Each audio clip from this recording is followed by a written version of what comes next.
Muy buenas tardes, chicos. Hoy comenzamos ya con el nuevo tema del segundo parcial de etimología 1. Vayan tomando nota, chicos, porque vamos a llevar a cabo una actividad. Y más adelante tal vez se haga una clase en Zoom o Meet, Google o en algún tipo de aplicación para que estemos en directo y podamos interactuar. Por ahora vamos a hacer un pequeño video de esta manera, como siempre, y vamos a hablar de un tema nuevo. Acuérdense que esto ya iniciamos el segundo parcial. Vayan tomando nota.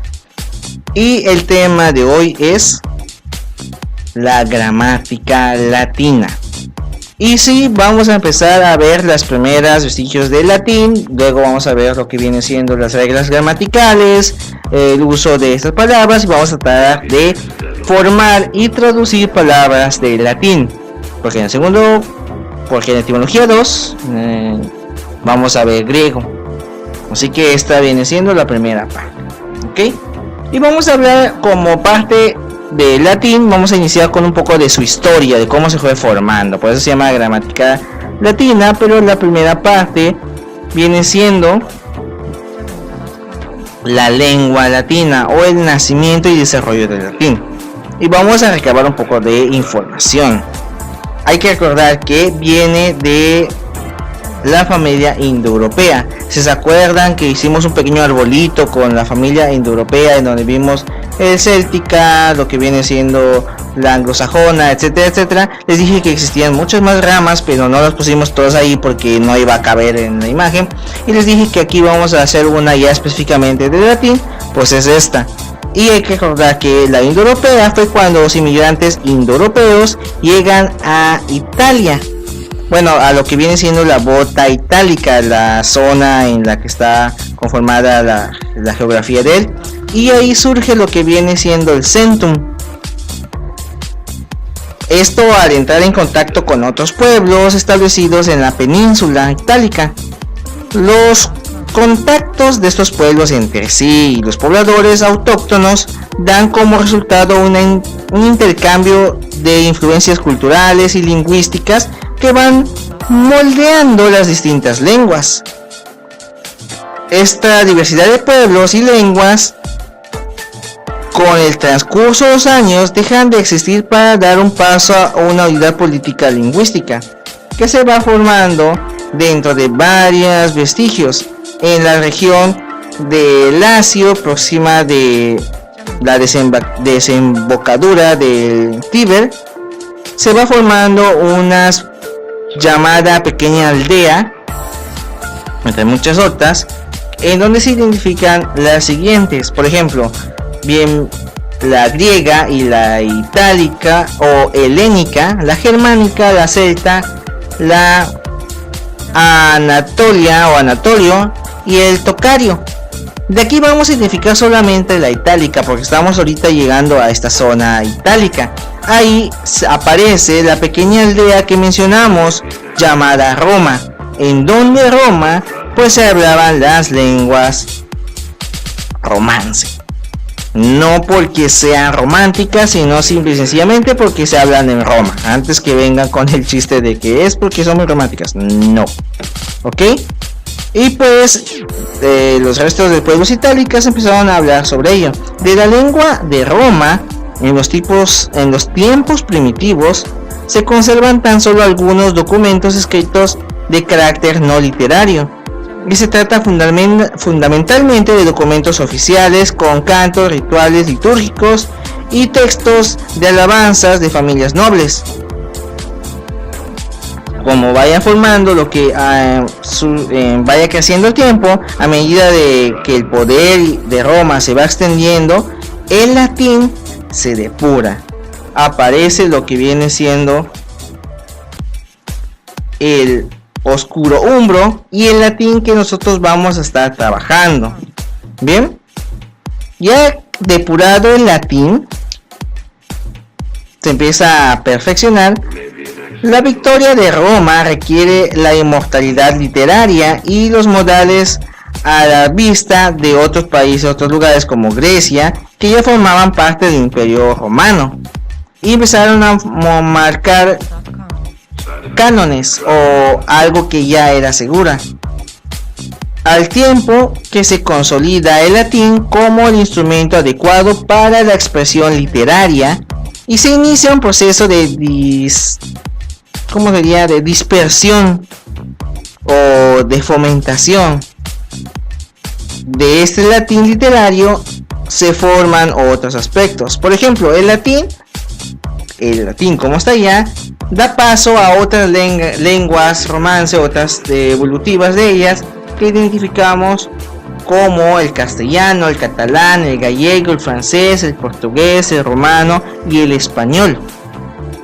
Pero el latín se dividió en dos partes, lo que viene siendo el latín culto y el vulgar.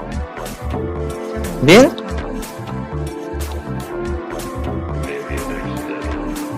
el conocimiento del latín culto no plantea problemas, ya que posee documentos escritos. En cambio, apenas se conservan testimonios escritos del latín vulgar. Creo que algunos escritores, como lo que es Dante Alighieri, que de hecho vamos a leer su libro en reporte de lectura, todo vamos a su libro ahí. Vamos a explicar un poco sobre ello. Dice: no se tiene más efecto de lo que viene siendo las lengua vulgar. Bien, ahora sí, vamos a pasar un poco más a lo que es el aspecto de tanto del latín culto como el latín vulgar. Ahí es cuando surge lo que es el nacimiento y el desarrollo del latín por medio de etapas. Bien, el latín vulgar fue más utilizado por el pueblo en general, ya que el culto estaba reservado exclusivamente para los nobles y aquellos que tenían estudios, y se mantuvo dentro de lo que viene siendo la época imperial. Pero las invasiones bárbaras del siglo V después de Cristo y las diferencias de expansión del Islam, que también llegó allá, fueron acentuando hasta dar lugar a las lenguas como nosotros identificamos, ya conociendo el español, el romance, el español, el portugués, el italiano, el francés, entre otros, ¿ok? Y las etapas del latín culto se dividieron en 8 que vamos a hablar ahora. Bien, la primera etapa de este latín es el periodo arcaico, que va del siglo 3 al siglo 2 antes de Cristo. En esta etapa de formación del latín literario, autores destacados de este periodo como son Apio Claudio el Ciego, Livio Andrónico, Nevio, Ennion, Plauto y Terenicio empezaron a fomentar lo que viene siendo el idioma. Se empezaron a escribir con esta nueva lengua y se empezó a fomentar hasta pasar al periodo clásico. Este periodo clásico va de el siglo I antes de Cristo al siglo I después de Cristo. Es la edad de oro de las letras latinas, y en esto se podemos mencionar algunos autores que destacan como Cicerón, César, Tito Livio, Virgilio, que es un autor muy importante de la época, Horacio, Catulo y Ovidio. Recuerden Virgilio porque es más, subrayen la palabra Virgilio porque lo vamos a leer un poco más adelante. Del periodo clásico pasamos ahora al periodo posclásico, esto del siglo II después de Cristo. Y en el siglo II, en el periodo posclásico, la literatura latina decae, la lengua se vuelve más barroca, retórica, artificiosa, y pues los autores empiezan a no decaer, pero a utilizar este tipo de latín que estaba surgiendo. Como estos autores de la época está Séneca, Marcial, Juvenal, Tacio, que vamos a leer un poco más también. Vamos a ver algunas de las obras de ellos. Es que vayan subrayándolos, no es necesario que lo copien tal y como está. Si se dan cuenta, en las diapositivas no les pongo tanto texto. De hecho, el texto que está en esta parte que dice latín vulgar fue una exporta, eso no es necesario que lo copien tal y como está. Con que mencionen que fue difundido por el paso de las personas como soldados y mercaderes es suficiente. En el siglo V después de Cristo, etcétera, etcétera. No es necesario que lo copien tal y como está. Regresando a los periodos de las etapas del latín culto, pasamos a la cuarta etapa, que viene siendo el latín tardío, del siglo III al siglo IV después de Cristo. Y aquí es algo más teocrático, ya que los padres de la iglesia empiezan a preocuparse por escribir un latín más puro y literario. Abandonan el latín vulgar de los primeros cristianos, y a este periodo pertenece autores como Tertuliano, San Jerónimo o San Agustín. Estos últimos dos los vamos a escuchar tanto en sociología como en filosofía, así que también son importantes, vayan subrayándolo. Después de esta parte empieza lo que es el oscurantismo y pasamos a la quinta etapa, que es el latín medieval.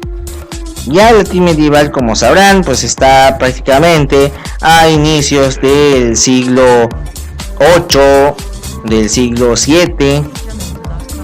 Y en el latín medieval es un latín literario que se refugia en la iglesia, que es más teocrática, en la corte y en la escuela.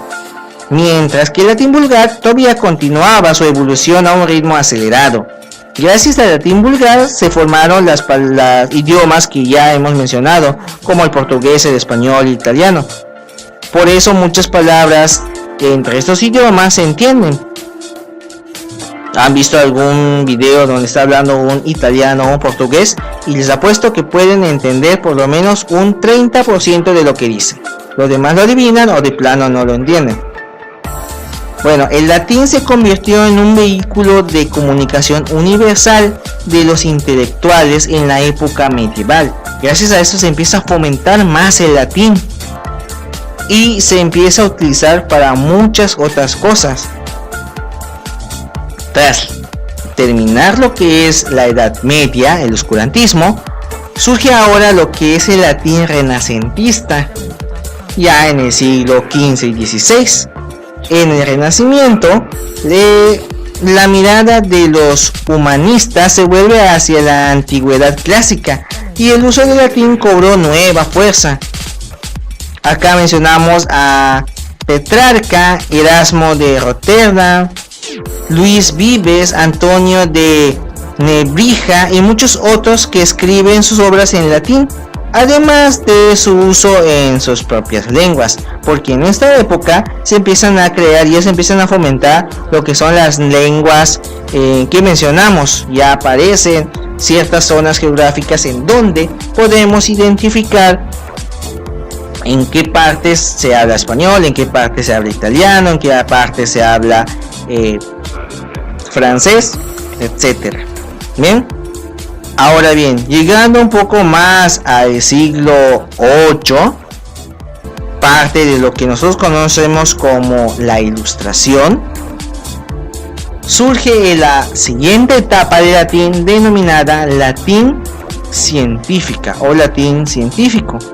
En la lengua latina sobreviven los escritores más de aspecto científico, hasta bien entrando a lo que mencionamos el siglo XVIII. Ahí aparecen personajes como Descartes, Newton, Spinoza, Leibniz, que escribieron algunas de sus obras en latín, a pesar que ellos ya hablaban una lengua personal, una lengua podríamos mencionar nacional, como inglés, como francés, como italiano, que ellos prácticamente eran sus lenguas maternas y aún así aprendieron y hablaron latín, y de esa lengua empezaron a escribir sus obras. Vamos a explicar por qué. Si una persona en la actualidad quiere escribir una obra y quiere que esa obra llegue a más personas, ¿cuál es el idioma en la cual más debe escribir?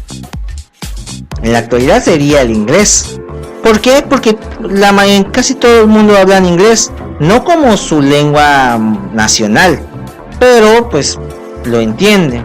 Por lo tanto, si lo escriben en inglés, llega a más personas. Bueno, el latín durante la época de la Ilustración, en su etapa científica, era como el inglés de nuestra actualidad, en la que si tú sabías latín, tus obras van a poder leerlos sus colegas científicos de Italia, como los españoles, como los portugueses, como los anglosajones, o sea, los que viven en Inglaterra, en Rusia, en esas zonas, también estaban experimentando latín para poder presentar sus obras. También hay una última etapa que se podría decir que es la que ya quedó. Como sabrán, el latín es considerada una lengua muerta, puesto que ninguna nación, ni siquiera en el Vaticano, es considerada lengua nacional. No las hablan como para crear aplicaciones en latín, sí para aprender, pero no en...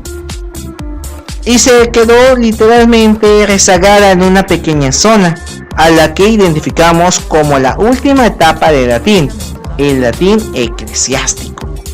El latín pues sigue siendo hoy una lengua oficial de la Iglesia Católica, y pues hasta no hace pocos siglos, prácticamente en el finales del siglo XX, todavía se hablaba latín en las misas, y todo lo que es en la misa se hacía en latín. De hecho, la palabra amén es latín y significa así sea.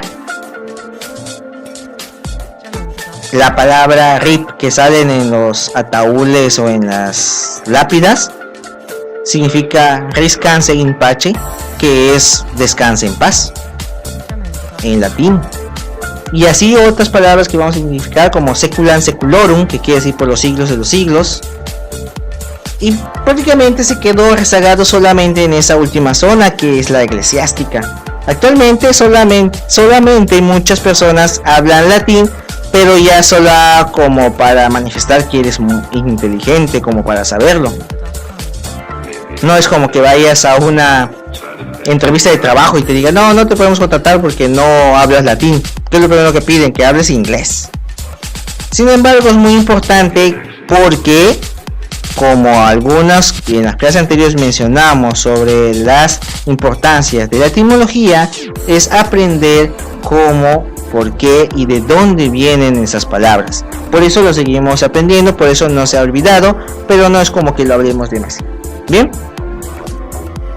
Y hasta acá, chicos, vamos a dejarlo hasta acá para que no nos entrometemos más en lo que es la historia, porque no es una clase de historia, solamente estamos iniciando. En la siguiente clase vamos a empezar a ver normativas y declinaciones del latín, o sea, las reglas gramaticales para poder escribir y entender este idioma.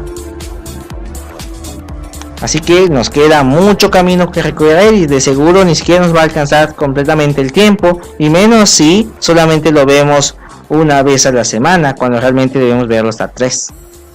Disculpen a la cuarentena. Por mi parte sería todo, chicos, que tengan una bonita tarde y nos vemos hasta el siguiente video. Jamendo.com